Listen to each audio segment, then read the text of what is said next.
Malaysia to help serve wider Southeast Asia. To be here today for the opening ceremony of Kerry Logistics Network Development Centre in One Precinct.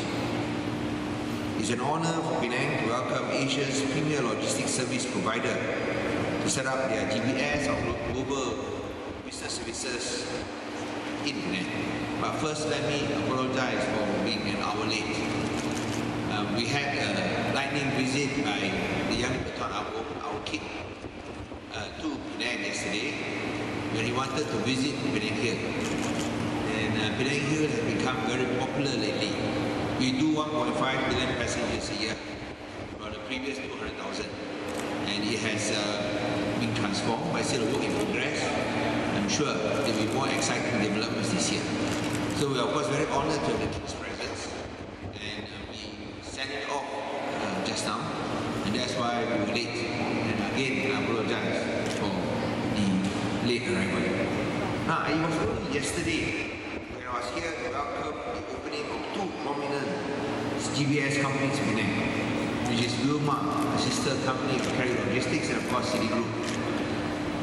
And I feel delighted to be back again and to welcome Kerry Logistics on board as part of the panel of logistics, a world-class logistics company in Penang, especially on the services front.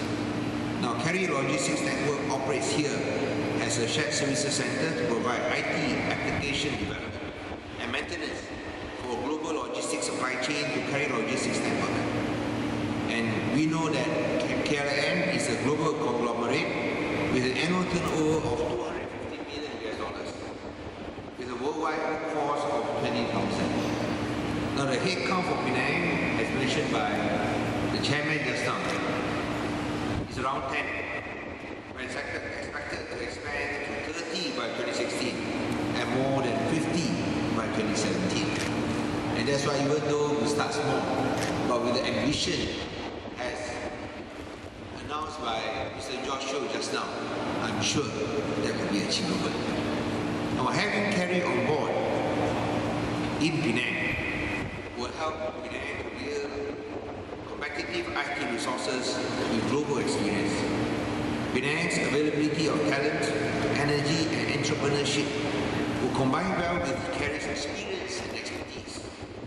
We are positive that Kerry Logistics can lead Penang towards the next wave of internet or logistics supply chain for Southeast Asia by combining IT and data technology with strong business and operation domain knowledge on global logistics supply chain.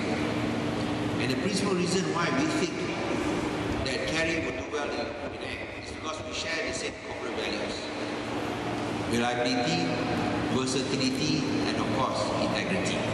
Now, we have that also in Penang. That's why Kerry Logistics has made the right choice in Penang. We are the first state in Malaysia after Cyberjaya Selangor to be awarded the MSC Malaysia Cyber City status. Further, Penang Development Corporation has signed a 1.3 billion ringgit joint venture agreement with the Temasek Holdings of Singapore for the development of a BPO prime project here in Baru. 51% owned by PDC Penang and 49% owned by Temasek. BPO Prime will help to fulfill the demand for big office space and help make Penang a hub for global business services. We are grateful for Kerry's confidence towards Penang and of course to expand our global business services scene. Kerry chose Penang because we are one of the sustainable fast growth states in Malaysia with world-class Forbes 500 companies. Not only do we have many Forbes 500 companies, we were recently listed by Forbes as one of the top budget tourist sites in the world. So it is good for business as well as good for pleasure and leisure. So you can work and play in Penang. Now, Penang GBS sector has achieved rapid growth over the years, and Malaysia has consecutively been ranked the world's third GBS destination after India and China. In Penang,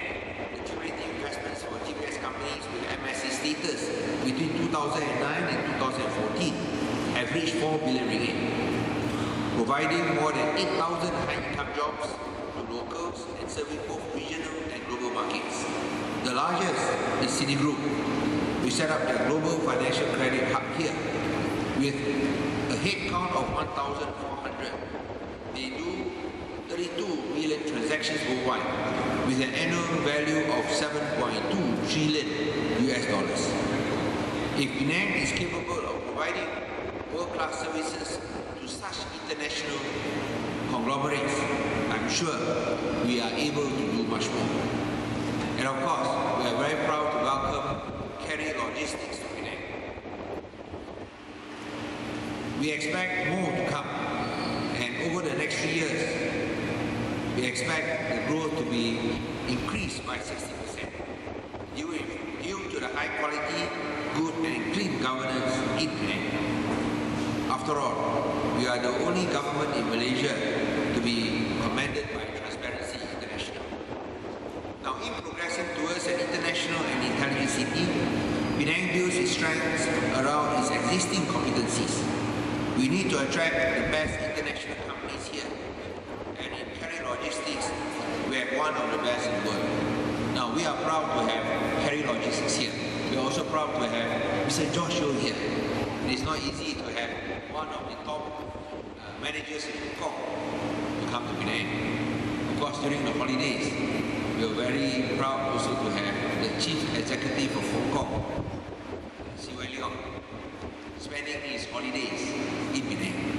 I think this is the first time we have the Chief Executive of Hong Kong spending his private holiday in Penang. Of course, we have now Josh Yeo in Penang. Let's give him a round of applause. But I think Kerry Logistics is also known not only for having top-class managers, they are also known for providing top-class service. And we feel that we can promote Penang better by saying that we have not only companies like Wilmar, Citigroup, but also Kerry Logistics. And that's why we are confident that we have made the right choice, and we wish you every success. Thank you very much.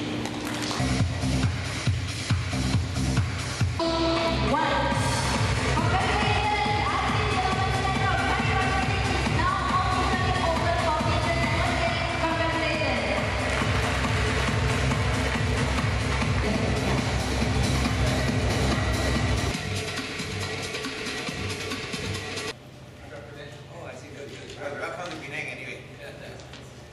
I'm sure you enjoy Penang.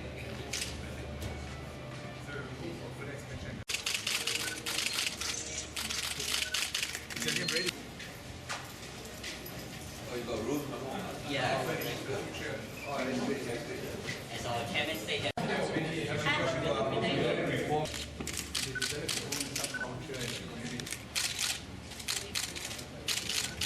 this industry of software, turnover tends to be very high. And we want a location where programmers feel comfortable living there, raising a family, and growing roots. And Penang has a lovely habitat. It allows for good work-life balance. It's got a blend of city environment and the countryside, the sea. It's got good communication and transportation facilities. It is a natural hub for travel. So we chose Penang because we needed an important point to serve Southeast Asia. We think that from here we can. We are looking at services. So this is not a manufacturing facility. These services where I think the turnover will be much higher. And you're looking, of course, very trained personnel and where we can offer high-income jobs. I think this is the future that we are aiming for. Convergence between the manufacturing services as well as the public sector, where we can offer high-income jobs. High-tech, high-value added, and of course, knowledge-based industry. Not just a normal manufacturing, because you need all these workers. And you know we are short of workers, so we end up employing foreign workers, which is probably not what we intend. When you talk about gainful employment, it's actually basically locals. And here we hope that with the influx of services or top-class services companies, we can offer better opportunities and high-income jobs to manusia. According to your half-yearly financial report last year, 2015, you had mentioned that Malaysia is one of the countries in ASEAN where you're looking at it as a strategic area of growth that will benefit both Greater China as well as the ASEAN region itself. Is this what you're actually looking at going into the IT sector by starting a center here? And also, what is the growth that we're actually looking at by setting up this center? These are two separate elements. IT is to serve the whole of Southeast Asia. But separately, we have high ambitions to expand Kerry logistics in Malaysia. To do trucking from China to Singapore, to do more freight in the country, move into associated services, express services. We acquired an express company, which we're now integrating into a larger organization. So we see Malaysia is important to our portfolio of countries in Southeast Asia. But in comparison with Indonesia, where does Malaysia actually stand? Because you also acquired a company last year in Indonesia. We are much longer here in Malaysia because the group under Robert Bob began in Johor. So our roots in Malaysia are much deeper. Indonesia is relatively new terrain to us. It is important. It's got a large population, growing middle classes. So we see Indonesia as a strategic opportunity for us.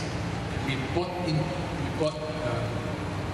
a company in Indonesia called Bumina, eventually reaching 40%. We use it as a platform to expand into various logistics activities in Indonesia. Indonesia being a multi-bilateral country, has relatively poor logistics.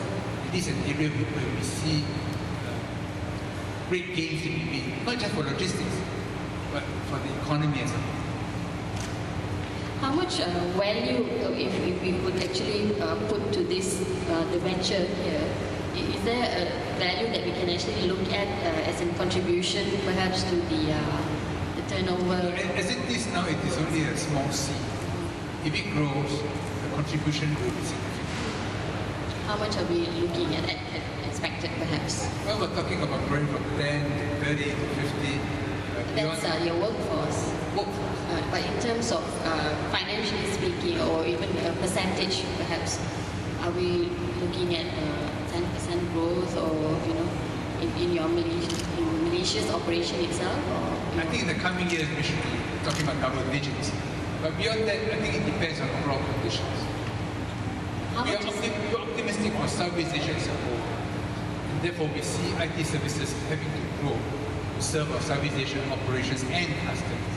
And therefore we see great potential to grow this business. in this facility, as the Penang one or Malaysia? Penang, for software. Okay, for software development. Okay, so double digit in the next few years. Okay, how much is Malaysia contributing to your group turnover right now? For logistics as a whole, still relatively small. In Southeast Asia, Thailand is the biggest. Then we have Vietnam, Malaysia, Singapore. But Southeast Asia's percentage of overall portfolio is still relatively small. We see it as rapidly growing because China is becoming expensive. Manufacturing is moving down to Southeast Asia in a big way. Southeast Asia may well become the second factory of the world after China. And we see prospects for growth in Southeast Asia to be very good in the coming years, despite the economic downturn. Okay, so just final question.